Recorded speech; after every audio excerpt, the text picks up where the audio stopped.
Assistant manager leasing की job की call आ गई है। ये वो सपना पूरा होने जा रहा है मेरे किसी दर्शक का, जो उसका सपना था लाइफ में कि मैं लीजिंग के काम में किसी एक अच्छी कंपनी में जॉब करूं। अब किसी को कॉल नोएडा से, किसी को कॉल गुड़गांव से, दुनिया भर के मॉल बन रहे हैं आजकल, कमर्शियल प्रॉपर्टीज़ बन रही हैं, बड़ी बड़ी स्टैंड अलोन प्रॉपर्टीज़ के प्रोजेक्ट हैं। तो जब उनको इंटरव्यू की कॉल आ जाती है तो दे गेट एक्साइटेड कि मेरा तो ये सपना पूरा होने जा रहा है। लेकिन समस्या ये है कि काम तो कर रहे हैं, कभी कोई किसी डीलर के साथ काम कर रहा है, कोई मेरे जैसे ऑफिस में लीजिंग का काम कर रहे हैं। लेकिन जब इंटरव्यू की कॉल आती है किसी कॉर्पोरेट से तो there are lot of things which interview में दे विल बी आस्किंग, और अगर आपको प्रॉपर आपने इंटरव्यू की तैयारी नहीं करी है तो चांसेस हैं कि किसी आंसर में आप लटक जाओगे, और अगर लटक गए तो झटक गए। इसलिए मैं आज के इस वीडियो को पूरा स्टार्टिंग से लेकर एंड तक देखिए। और जो भी लोग इंटरव्यूज़ के लिए जाते हैं, सपोज़ कोई डोमिनोज़ में काम कर रहा है और उसको मैकडी से कॉल आ गई, अब वहाँ इंटरव्यू में क्या क्या सवाल पूछे जा सकते हैं, क्या क्या जवाब उनको देने होते हैं, इस टाइप की चीज़ों के ऊपर मैं आज का ये वीडियो कवर कर रहा हूँ। पूरा वीडियो देखिए, ये उनके लिए भी बहुत काम की वीडियो है जिन्होंने अपनी प्रॉपर्टियाँ बनाई तो हैं लेकिन उनको लीज आउट नहीं कर पा रहे हैं। तो जब आप कोई स्टाफ रखोगे तो वो लीजिंग करेगा, क्यों ना आप खुद ही इस चीज़ को सीख लो कि क्या क्या चीज़ें चाहिए होती हैं और आप अपनी प्रॉपर्टी को लीज आउट कर सकें। तो शुरुआत ऐसे होती है कि सबसे पहले आपको किसी कंसल्टेंट का फ़ोन आएगा जो कहेगा सर मैं रिचा बोल रही हूँ मुंबई की फलानी HR फर्म से, आपका बायोडाटा naukri.com से शॉर्टलिस्ट हुआ है and are you interested for change. तो पहला उत्तर होना चाहिए कि नॉट सीरियसली, लेकिन अगर अच्छी ऑफ़र है तो हम बात कर सकते हैं। कभी हमेशा ये नहीं लगना चाहिए कि ऑलवेज आप इंटरेस्टेड हो चेंज के लिए। सो दे विल से कि सर डेफिनेटली बहुत अच्छी ऑफ़र है, आपको इंडोस्पेस से या अमेज़ॉन से हम कॉल कर रहे हैं, वहाँ पे आपका बायोडाटा शॉर्ट लिस्ट हुआ है और अमेज़ॉन कंपनी बहुत बड़ा एक लॉजिस्टिक पार्क लेके आ रही है, उस लॉजिस्टिक पार्क में एज ए लीजिंग असिस्टेंट आपको हम सेलेक्ट करना चाहते हैं। तो अगर आप फर्दर इंटरेस्टेड हैं तो मैं आपकी interview call, telephonic interview call company के HR से अरेंज करा सकती हूँ। अब उस समय हो सकता है आप किस स्थिति में हैं, बात करने की स्थिति में है कि नहीं, तो आप सोच करके give a thought to your timings, your future timings, future plannings and give them a time कि ठीक है मैम, आप कल सुबह 11 बजे, 12 बजे, what ever time suits you, आप उनको बोलिए कि आप मेरे को इतने बजे कॉल अरेंज कराएं। और प्लीज़ मैम एक रिक्वेस्ट है, कंपनी की कॉल आने से पहले मुझे एक अलर्ट कॉल आपकी भी आ जाए, क्योंकि मैं दिन में बहुत बिजी रहता हूँ। ऑब्वियसली जो आदमी काम करता है उसी को कॉल आती है और जो काम करता है वो बिजी भी रहता है। शी विल से कि ओके। अब आपको फर्स्ट राउंड ऑफ इंटरव्यू की कॉल आती है जिसमें आपको वहाँ की HR से कोई फ़ोन करता है और पूछता है कि हाँ जी, am I speaking to mister Rakesh. So you have to say कि yes sir, I am Rakesh this side. वहाँ से पूछा जाएगा, I hope you are aware कि आपका आज इंटरव्यू है और मैं आपसे कुछ बेसिक सवाल पूछूंगा, उसके बाद फिर आपको फाइनल राउंड के लिए दिल्ली आना पड़ेगा या मुंबई आना पड़ेगा। तो आप कहते हैं हाँ जी सर, प्लीज़ गो अहेड। फिर वो आपसे पूछेंगे कि अब आपका शुरू हुआ कि लीजिंग के काम का आपका एक्सपीरियंस क्या है। तो अब सपोज़ आप किसी कंसल्टेंट के यहाँ काम कर रहे हैं या अपना इंडिपेंडेंट काम कर रहे हैं, आपने MBA किया, MBA करके आपको किसी बहुत अच्छी फर्म से जॉब की ऑफ़र नहीं आई और आपने सोचा कि मुझे प्रॉपर्टी का काम तो करना है बट मैं लीजिंग के काम में अपनी एक्सपर्टाइज बनाना चाहता हूँ, तो आप इंडिपेंडेंटली काम कर रहे हैं। तो उन्होंने पूछा कि आपका एक्सपीरियंस क्या है, तो आपको बताना है जो भी आपका एक्सपीरियंस हो, साल का, 2 साल का, कि सर मेरा 2 साल का एक्सपीरियंस है, 2 साल से मैं यार्ड्स कैपिटल कंपनी के साथ एज ए लीजिंग असिस्टेंट काम कर रहा हूँ। तो पूछेंगे कि ठीक है आपका KRA क्या है, की रिस्पॉन्सिबल एरिया। अब ये बड़ा इंपॉर्टेंट है, जिनकी प्रॉपर्टी हैं वो भी समझ लो और जो लोग इंटरव्यू देने जा रहे हैं वो ठीक से समझ लो। KRA होता है की रिस्पॉन्सिबल एरिया, कि आपका काम क्या क्या है। तो आप बोलते, आपका उत्तर होगा कि सर मैं ब्रांड्स को अप्रोच करता हूँ और उनको लोकेशंस पिच करता हूँ, लोकेशन प्रोवाइड कराता हूँ। अच्छा, ब्रांड्स को अप्रोच करते हो, ज़रा नाम बताओ 10 ब्रांड्स का। अब आपके, अगर आप नहीं करते हो तब तो आप यहीं हकला जाओगे, और अगर आप करते हो, सच में करते हो, तो आपकी टिप्स में होंगी कि सर हम रिलायंस ट्रेंड्स के लिए काम करते हैं, विशाल मेगा मार्ट के लिए करते हैं, हम टाटा क्रोमा के लिए करते हैं, हम स्पेंसर्स के लिए करते हैं, और हमने इसके अलावा हमारे पास फुटवेयर के भी ब्रांड हैं जिसमें कि फुटवेयर के आप 5-6 ब्रांडों का नाम ले सकते हैं जो क्वालिटी के ब्रांड, जैसे मोची का हम काम करते हैं। रेड टेप आजकल बहुत ज़्यादा तेज़ी से विस्तार कर रहा है तो हम रेड टेप के साथ भी काम करते हैं। जैसे आप खटाखट ब्रांड्स बोलते जाओगे, जैसे होटल में नहीं होता कि आपने पूछा कि भाई खाने में क्या बना, बोला आलू दम, तो आप बोलोगे यार दाल ले आओ और तंदूरी चपाती ले आओ। सेम सिचुएशन है कि जब आपने फटाफट 10-15 ब्रांड्स के नाम बताए तो कहेंगे ठीक है, now he will move to next question. तो जिनकी प्रॉपर्टीज़ हैं उनके सीखने वाली बात यह है कि आपको सबसे पहले तो ब्रांड्स के नाम पता होने चाहिए। आप गूगल में जा कर के top most retail brands in India, footwear brands in India, top most eatery brands in India, top most restaurants in India, इस तरह करके आप गूगल में सर्वे करिए। सर्वे करके वो ब्रांड्स के नाम आ जाएंगे, कई बार डिटेल। कोई ज़रूरी नहीं कि हमेशा आप व्हाट्सअप में ही लगे रहो, दोस्त का मैसेज आ गया, अरे जब आपकी दुकान बिल्डिंग खाली पड़ी है तो ये इन चीज़ों को थोड़ा सा स्टडी करो। मतलब फालतू टाइम नहीं वेस्ट करना। इसी मोबाइल में सारी दुनिया समा गई है अब, तो इसी के आप गूगल जा करके आपको अच्छी खासी you can get good amount of knowledge about this brands, कैसे ये फ्रेंचाइजी देते हैं, फ्रेंचाइजी में कितना खर्चा होता है। तो अब इंटरव्यू के पॉइंट ऑफ व्यू से आपने पहले ब्रांड्स के नाम बताए, फिर वो बीच में कहीं आपको रोक लेगा कि ठीक है आपने रेड टेप किया है, कहते हैं हाँ जी सर किया है। रेड टेप हमने कहाँ खुलवाया था, तो आपको जगह पता होनी चाहिए और उस जगह में सही में खुला होना चाहिए, क्योंकि उनके सामने कंप्यूटर रखा है, वो 2 मिनट में खोल के देख लेंगे।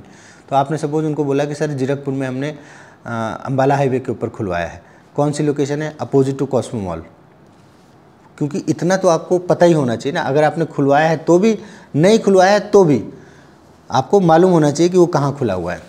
पहली बात तो इंटरव्यूज़ में जितना हो सके फैक्चुअली बात करें, कोई भी ऐसे हाइपोथेटिकल बात करने की या हवा में फेंकने की ज़रूरत नहीं है। सामने वाला समझ जाता है 10 मिनट के अंदर कि बंदा फेंकू है, चला रहा है अपनी। तो अब आप उससे पूछेंगे ठीक है कितना एरिया लिया था, आपने बताया कि सर 4000 स्क्वायर फुट था, 2000 ग्राउंड पे, 2000 फर्स्ट में। ठीक है, रेड टेप में क्या कौन कौन से सामान होता है, तो आपको बताना है सर फुटवेयर होता है, लेडीज़ गारमेंट्स भी होते हैं, जेंट्स गारमेंट्स भी होते हैं, स्पोर्ट्स शूज़ भी होते हैं। कहेगा अच्छा ठीक है। कितनी कैपेक्स लगी थी, कैपेक्स क्या है, कैपिटल इन्वेस्टमेंट, कितना ऑनर की तरफ से कैपेक्स लगवाया गया था। ब्रांड्स अपना स्टॉक रखने से पहले ऑनर से कुछ बेसिक खर्चे करवाते हैं, जैसे फ्लोरिंग कराते हैं, वॉल फिनिश कराते हैं, कहीं कहीं जनरेटर भी मांगते हैं। तो वो आपसे पूछेंगे कि आपने वह जब कराया था तो आपने कहा स्कोप ऑफ वर्क में क्या था। पहला उत्तर ब्रांड्स के नाम पता होने चाहिए। दूसरा है कि कौन सी ब्रांड किस तरह के स्कोप ऑफ वर्क को कराया। अब मान लीजिए फॉर एग्जांपल इलेक्ट्रॉनिक गुड्स का स्टोर खोल रहे हैं आप, टाटा क्रोमा खोल रहे हैं, तो टाटा क्रोमा अगर आपने करवाया है तो उनका सबसे पहला सवाल यही होगा कि टाटा क्रोमा में टाटा तो लिखा होता है बट एग्रीमेंट में क्या नाम रखा होता है। तो एग्रीमेंट में इन्फिनिटी रिटेल लिमिटेड है, ये एक सब्सिडरी है टाटा क्रोमा की। तो अगर आपने कराया है तभी आपको मालूम होगा। इसी तरह से हर बड़ी कंपनी का कुछ ना कुछ ओरिजिनल नाम, जैसे हम फॉर एग्जांपल फर्स्ट क्राई की बात करें, फर्स्ट क्राई जो कि चिल्ड्रन के कपड़े क्लॉथ्स होते हैं, उनके बाकी सारा भी जो उनके असिस्टेंस का सामान होता है, झूले वगैरह भी होते हैं उस पर, तो वो फर्स्ट क्राई भी किस कंपनी के अंडर आता है वो आपको पता होना चाहिए। ये सारी चीज़ें आप इंटरव्यू में जाने से पहले प्रॉपर इसकी तैयारी करें, क्योंकि एक ही मौका मिलता है। ये नहीं हो सकता जैसे कोर्ट में बहस करते समय एक ही अवसर मिलता है कि आपने आर्गूमेंट किया, जज साहब को समझ में आ गया तो आपको आपका आर्गूमेंट आगे बढ़ा। इसी तरह से इंटरव्यू में तो आपको पता होना चाहिए कि किस सब्सिडरी के अंदर, कौन से ग्रुप की कौन सी सब्सिडरी के अंदर वो ब्रांड आती है। फॉर एग्जांपल हम फ्यूचर ग्रुप की बात करें कि आपने बोल दिया हम फ्यूचर ग्रुप के साथ काम किया, तो वो पूछ लेंगे कि आजकल बिग बाज़ार किसके पास है, तो आपको पता होना चाहिए। इस तरह से वो पूछ सकते हैं कि अच्छा डी-मार्ट का काम किया आपने कहा हमने डी-मार्ट का भी काम किया है, तो आपसे पूछ सकते हैं कि डी-मार्ट कंपनी के और फर्दर ब्रांड्स कौन कौन से हैं जो छोटे फॉर्मेट हैं इनके, तो उनके आपको नाम पता होने चाहिए। तो ये प्रॉपर स्टडी का विषय है। अगर आपको समय मिल रहा है 2-3 दिन का तो आप प्रॉपर वैसे स्टडी करें, स्टडी करके जाएं इंटरव्यू देने। फिर इसके बाद एक अगला सवाल आता है कि जब कोई डील होती थी तो क्या आप लीगल डॉक्यूमेंट्स भी देखते थे। अब यहाँ आपको बहुत शेख चिली बनने की ज़रूरत नहीं है, आप सीधे बोलिए कि नहीं सर हमारी कंपनी अच्छी ऑर्गेनाइज्ड कंपनी थी और हमारा लीगल डिपार्टमेंट सेपरेट था। अगर आप नहीं देखते, अगर आप देखते हैं तो बोलो हाँ सर बेसिक प्राइमा फेसी मैं देखता था, जैसे LOI तक का काम मैं देखता था, उसके बाद एग्रीमेंट वगैरह के लिए टीम के सीनियर लोग थे। जितना हो सके आप अपनी जिस पोजीशन के लिए इंटरव्यू निकला है उस पोजीशन के हिसाब से इंटरव्यू दो।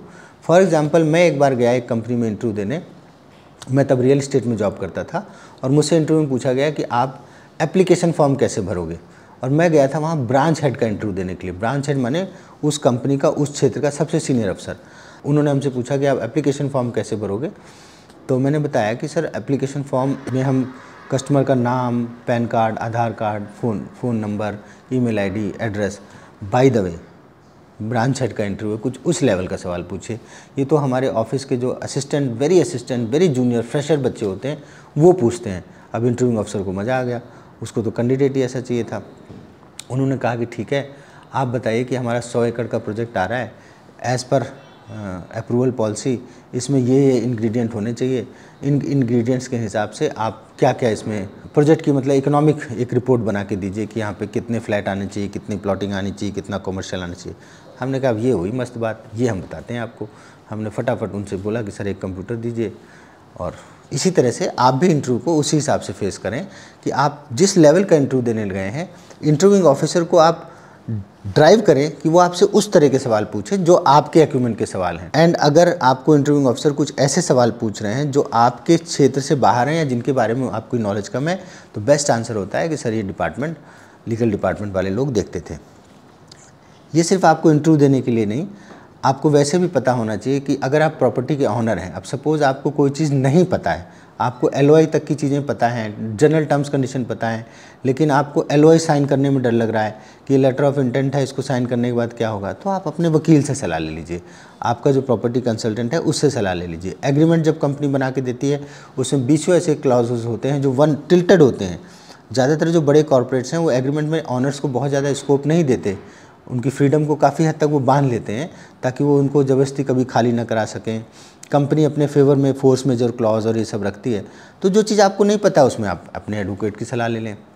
फिर इसी तरह से डॉक्यूमेंट्स की जब लीगल जांच पड़ताल होती है तो उसमें सिर्फ रजिस्ट्री और फ़र्द की कॉपी और बिजली के मीटर का बिल और हाउस टैक्स नहीं होता, उसमें और भी बहुत सारी चीज़ें होती हैं, जैसे एक सर्च रिपोर्ट चाहिए होती है, इसके अलावा अप्रूव्ड मैप चाहिए होता है, कितना पार्ट अप्रूव्ड है और कितना आपने कंस्ट्रक्शन उस अप्रूव्ड के हिसाब से कराया है, कितना आपने उसमें एक्स्ट्रा कराया है, जो आपने एक्स्ट्रा कंस्ट्रक्शन कराई है उसकी आपने कंपाउंडिंग फ़ीस जमा कर दी है कि नहीं, वो लीगलाइज हो गया है कि नहीं, ये सारी बातें भी आपको प्रॉपर वे से पता होनी चाहिए।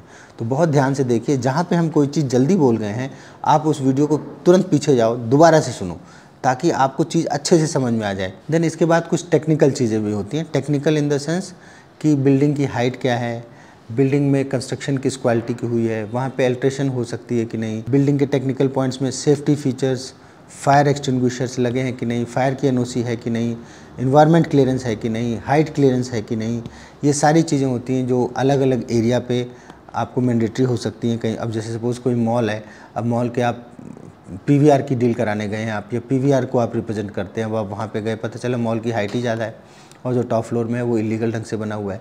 तो ये सारी टेक्निकल चीज़ें आपको अच्छे से पता होनी चाहिए और आपको इनके क्लियरेंसेस के बारे में प्रॉपर वे से नॉलेज होनी चाहिए। इसके बाद एक बड़ा इंपॉर्टेंट और सिग्निफिकेंट पॉइंट आता है, that is scope of work. आप जब कोई लीज़ कराते हैं तो दोनों के स्कोप ऑफ वर्क होते हैं, ऑनर के भी और टेनेंट के भी। तो दोनों के स्कोप ऑफ वर्क अगर आपने की है प्रैक्टिस, अगर आपने सच में लीजिंग की प्रैक्टिस की है तो आपको स्कोप ऑफ वर्क पता होगा कि ऑनर का कितना स्कोप ऑफ वर्क है, टेनेंट का कितना स्कोप ऑफ वर्क है, उसके स्कोप ऑफ वर्क में क्या क्या चीज़ें आती हैं, टेनेंट के स्कोप ऑफ वर्क में क्या क्या चीज़ें आती हैं। तो वो उसकी डिस्टिंग्विशिंग आपको अच्छे से आनी चाहिए। जैसे ऑनर के लिए फ्लोरिंग हो गया, वॉल फिनिश हो गए, बाहर का एसीपी लगा के देना है, ग्लेजिंग करके देनी है, शीशा लगा के देना है, शटर, रोलिंग शटर लगा के देना है, कई बार ऑटोमेटिक शटर लगा के देना है, जनरेटर देना पड़ सकता है। अगर बहुत बड़ा एरिया है तो कई बार कंपनी बोलती है कि भाई हम 20,000 25,000 फुट ले रहे हैं तो आप पावर बैकअप दीजिए, तो जनरेटर लगा के देना पड़ सकता है। देन एसी यूनिट्स का भी खर्चा आ सकता है, एसी की पाइपिंग करके देनी होती है, फायर के स्प्रिंकलर्स लगा के देने होते हैं। तो ये सारे स्कोप ऑफ वर्क हैं। तो जब भी कोई कंसल्टेंट आपके पास आता है, खासतौर से मैं ऑनर्स को एड्रेस कर रहा हूँ अभी, तो आपको उस कंसल्टेंट से पूछना है कि भैया बात आगे बढ़ाने से पहले मुझे मेरा स्कोप ऑफ वर्क बता दो। ऐसा ना हो आप जो किराया बता रहे हो, रेंट बता रहे हो, वो भी मैं ओके कर दूं, उसके बाद आप मेरे को स्कोप ऑफ वर्क बताओ जिसमें 80-90 लाख का खर्चा हो जाए, तो मेरा तो सारा पर्पस ही खत्म हो गया। 2 साल तक तो किराया क्या आएगा, मेरे ही पैसा मुझे वापस आएगा। लॉक इन आप 2 साल का दोगे, 2 साल बाद कंपनी खाली करके चली जाएगी। मैं उन्हीं जनरेटर्स को देख के, उन्हीं तारों को देख करके रोता रहूँगा बैठे कि कोई आया सब कुछ लेके चला गया। तो स्कोप ऑफ वर्क पे नेगोशिएशन करना। और जब किसी कंपनी में आप एज ए लीजिंग इंचार्ज बैठे हुए हो और वहाँ पे कोई ब्रांड आती है और वो आपसे कहती है कि भाई मान लीजिए आप किसी स्टैंड अलोन प्रोजेक्ट को रिप्रेजेंट कर रहे हैं और वहाँ पे कोई ब्रांड का अफसर आता है और वो कहता है कि हमें आप ये करा के दीजिए, तो आप उस समय पे नेगोशिएशन कर सकते हैं कि भाई देखो पावर बैकअप हमारे पूरे प्रोजेक्ट में है, फ्लोरिंग हमने अभी कोई कराई नहीं, आप बता दो कैसे करानी है। सबसे मेन चीज़ है कि आप कब तक डिसाइड करोगे। कई बार ये होता है कि कोई कंपनी का बंदा आया, देख के गया, फिर दूसरा बंदा आया, फिर देख के गया, फिर तीसरा बंदा आया, तब तक आप इस उम्मीद में कि मैं एक अच्छी कंपनी को दूंगा, आप उस कंपनी का वेट कर रहे हैं। बीच में कुछ लोकल और रीजनल कंपनियां आई, रीजनल टेनेंट्स आए, उनको आपने ठीक से अटेंड नहीं किया कि हमारी तो बात चल रही है। वो कहेगा जाओ फिर बात चल रही तो कर लो। तो एज एन एम्प्लॉय आपको ये ध्यान रखना है कि अगर कोई ब्रांड अप्रोच करती है आपके स्टोर में, आपके मॉल के अंदर, तो आपको उनको लिमिट करना है कि आप सर हमारी 4 LOI साइन हो गई हैं, इस लोकेशन पे already Octave, Pantaloons, Peter England, Elon सोली, ये सब ऑलरेडी हमारे यहाँ विजिट कर चुके हैं। जो पहले LOI दे देगा हम उसको दे देंगे, उसके बाद मॉल में ग्राउंड फ्लोर पे जगह नहीं मिलेगी। तो जब आप उसको ऐसे कम्युनिकेट करेंगे तो वो आपसे कहेगा कि नहीं, आप मुझे एक मेल डाल दो और आप उसमें लिख दो कि हमारी इन लोगों से बात चल रही है। तो अभी रिसेंटली ऐसा हुआ मेरे साथ, मोहाली में एक बहुत अच्छा मॉल बना है CP67। हमारे पास कोई top notch female ladies garments की ब्रांड थी, उनको जगह चाहिए थी ग्राउंड फ्लोर पे, दिला नहीं पाए हम। अब उनकी इज्जत का सवाल है, ऊपर वो जाएंगे नहीं तो जाएंगे कहाँ, अगल बगल उस तरह की प्रॉपर्टी नहीं है, तो बेचारे खोल ही नहीं पाएंगे। इसलिए फटाफट आपको ब्रांड को, अगर अच्छा ब्रांड है तो उसको आप बताओ, फैक्ट्स बता दो कि ये सिचुएशन है, आपके पास इतनी ही जगह बची है। कई बार लोग आते हैं, वेयर हाउस में आते हैं कि हमें 50,000 फुट जगह चाहिए, अब आपके पास 70,000 फुट जगह है। तो आपने कहा नहीं साहब, हम तो 70,000 देंगे, 20,000 हमारा कौन लेगा। ब्रांड कहती है कि नहीं, हमें तो 85,000 चाहिए। हमें अगर हम एरिया ज़्यादा बढ़ाते हैं तो हमारा जनरल जो कॉमन एरिया का एक्सपेंस है वो बढ़ता है। उस केस में आप रेंट नेगोशिएट कर लो, अगर आपको पूरा एरिया देना है। नहीं देना है तो आपको जितना ब्रांड को चाहिए उतना दे दीजिए, उसको उस हिसाब से कॉर्डन ऑफ कर लीजिए, ताकि वो फ्यूचर में कोई छोटा ब्रांड आ जाए, किसी को छोटा चाहिए हो, स्टोर चाहिए हो, तो उसके लिए वो जगह यूटिलाइज हो जाए। फिर एज ए इंटरव्यू में आपसे पूछा जा सकता है कि जनरली आपने जब फलाना ब्रांड किया था तो आपने कितना फिट आउट लिया था। फिट आउट एक स्पेशल टर्म यूज़ होती है लीजिंग में, जिसका मतलब होता है वो समय जिस समय कंपनी अपना साजो सामान, अपने गुड्स को अंदर, अपने स्टॉक को अंदर प्रेजेंटेबल बना के लगाती है। तो जब ब्रांड ऐसे पूछते हैं कि आपको कितना समय चाहिए फिट आउट के लिए, तो आपको पता होना चाहिए कि जनरली कितने स्क्वायर फुट में कितने समय की आवश्यकता होती है। ऐसा भी नहीं है कि आपने 1000 स्क्वायर फुट की जगह लेनी और 3 महीने का फिट आउट मांग लिया, तो वो एरिया के ऊपर डिपेंड करता है। तो मान लीजिए कोई 8,000 10,000 फुट की जगह मांगता है तो उसको मिनिमम आपको 2 महीना 3 महीने का फिट आउट देना आवश्यक होता है। फिर एक बड़ा सिग्निफिकेंट क्वेश्चन पूछा जाता है इंटरव्यू में कि जब आप किसी ब्रांड को अप्रोच करते हैं या आपको कोई ब्रांड अप्रोच करती है, सपोज मैं मॉल में बैठा हूँ, अब मेरे पास XYZ कोई ब्रांड आती है, ब्रांड के जो अफसर आएंगे वो पूछेंगे कि हमें डाउट है कि हम यहाँ पे खोलें कि नहीं, हमारी सेल्स निकलेंगे कि नहीं। तो आपकी टिप्स में होनी चाहिए, मॉल के अंदर बैठ के आपके टिप्स में होनी चाहिए कि आपका कौन सा स्टोर कितनी सेल कर रहा है। सेकेंडली, अगर आप इंटरव्यू देने जा रहे हैं तो आपने कौन कौन से स्टोर्स खुलवाए और उन स्टोरों की कैसी सेल्स निकल के आई, उससे उनको ये पता समझ में आता है कि आपका एक्यूमेंट कैसा है, आप लोकेशन को ब्रांड के हिसाब से उसको देख करके प्लेस कर पाते हैं कि नहीं। अगर आप ऐसा कर पाते हैं तो सेल्स अच्छी आएंगी, सेल्स अच्छी आएंगी तो you are a good consultant then, अगर आप ब्रांड को अच्छी लोकेशन सजेस्ट करते हो। इसके अलावा इंटरव्यू में एक जो अहम सवाल पूछा जाता है कि आप छोड़ना क्यों चाहते हो। कहते तो सर ये आई एम वेरी सॉरी, मैं छोड़ना तो नहीं चाहता हूँ, पर आप जैसी कंपनी से ऑफ़र आई तो मुझसे रहा नहीं गया। मैंने कहा चलो जॉब करेंगे, नहीं करेंगे वो तो एक इंटरव्यू के बाद पता चलता है, पर एटलीस्ट इसी बहाने मुझे आपसे मिलने का मौका मिलेगा। इस उत्तर से आपका इंटरव्यू अफसर भी खुश होता है कि नहीं ठीक है, मतलब मेरी भी कुछ वैल्यू है, लोग मुझसे मिलने के लिए भी इंटरव्यू देने आते हैं। फिर आखिरी सवाल वो पूछ सकते हैं कि आप सैलरी बहुत ज़्यादा मांग रहे हो, तो आपको बोलना है कि सर सैलरी ज़्यादा नहीं है, एक तो मार्केट के ट्रेंड के हिसाब से, सेकेंडली अभी मैं जहाँ काम कर रहा हूँ, सपोज़ आप अपनी खुद की प्रैक्टिस कर रहे हैं तो आप बोलिए सर वहाँ मैं अपनी प्रैक्टिस कर रहा हूँ, वहाँ मेरा ग्राफ कभी एकदम से बढ़ जाता है, कभी एकदम से नॉर्मल हो जाता है, तो मेरा जो नॉर्मल एवरेज ग्राफ है मैंने उस हिसाब से सैलरी मांगी है। In fact just because this thing कि आप जैसी प्रेस्टीजियस कंपनी के साथ काम करने से जो मेरे विजिटिंग कार्ड में और जो मेरे एड्रेस में मेरी वैल्यू ऐड होगी, उसकी वजह से मैं इंटरव्यू देने आया हूँ। अदरवाइज़ काम तो मेरा टचवुड भगवान की दया से, आपके आशीर्वाद से ठीक चल रहा है। सो जेंटलमैन, यू आर सेलेक्टेड। आपको 3-4 दिन में कंपनी से ज्वाइनिंग लेटर आ जाएगा और भाई साहब आपकी दुकान किराए पे चढ़ जाएगी। आप पूरा वीडियो ध्यान से देखिए, कुछ नहीं है, बहुत सिंपल है। बस ये ध्यान रखिए, बहुत लोग आज के समय पे नई ब्रांड्स बना करके नए लोगों को ट्रैप कर रहे हैं। इस ट्रैपिंग से बचिए। लोग पैसा लगवा देते हैं और मोटा एक्सपेंडिचर करने के बाद चलाने की कोशिश करते हैं। ख़ासतौर से वो ब्रांड्स जो फोफो मॉडल में काम करती हैं, फ्रेंचाइजी ऑन फ्रेंचाइजी ऑपरेटेड, वो काफ़ी रिस्की होती हैं। फोको मॉडल हमेशा अच्छा होता है, कोको मॉडल तो सबसे अच्छा होता है, जिसमें फोको में होता है कि कंपनी बोलती है कि आप पैसा लगा दो, चलाएंगे हम, और आपको हम या तो रेवेन्यू शेयर देंगे या किराया देंगे। हाँ, ये फोफो कोको से याद आया, इन तीनों मॉडल्स को अच्छी तरह से स्टडी कर लीजिए। मेरे पुराने वीडियोज़ में मैंने डिटेल में बताया हुआ है कि ये कौन कौन से मॉडल होते हैं और कैसे काम करते हैं, तो वो वीडियो भी अवश्य देखें। और अगर आप सच में इंटरव्यू देने जा रहे हो तो अनदर व्यू पॉइंट में 5-7 वीडियो इस टॉपिक पे कवर किए गए हैं, आप उन वीडियोज़ को इत्मीनान से देखें। और एक रिक्वेस्ट है, अगर कोई पॉइंट समझ में नहीं आ रहा प्लीज़ कॉल ना करें, सिर्फ यूट्यूब में कमेंट करें, आपको आपकी क्वेरी का उचित समुचित उत्तर दिया जाएगा। धन्यवाद।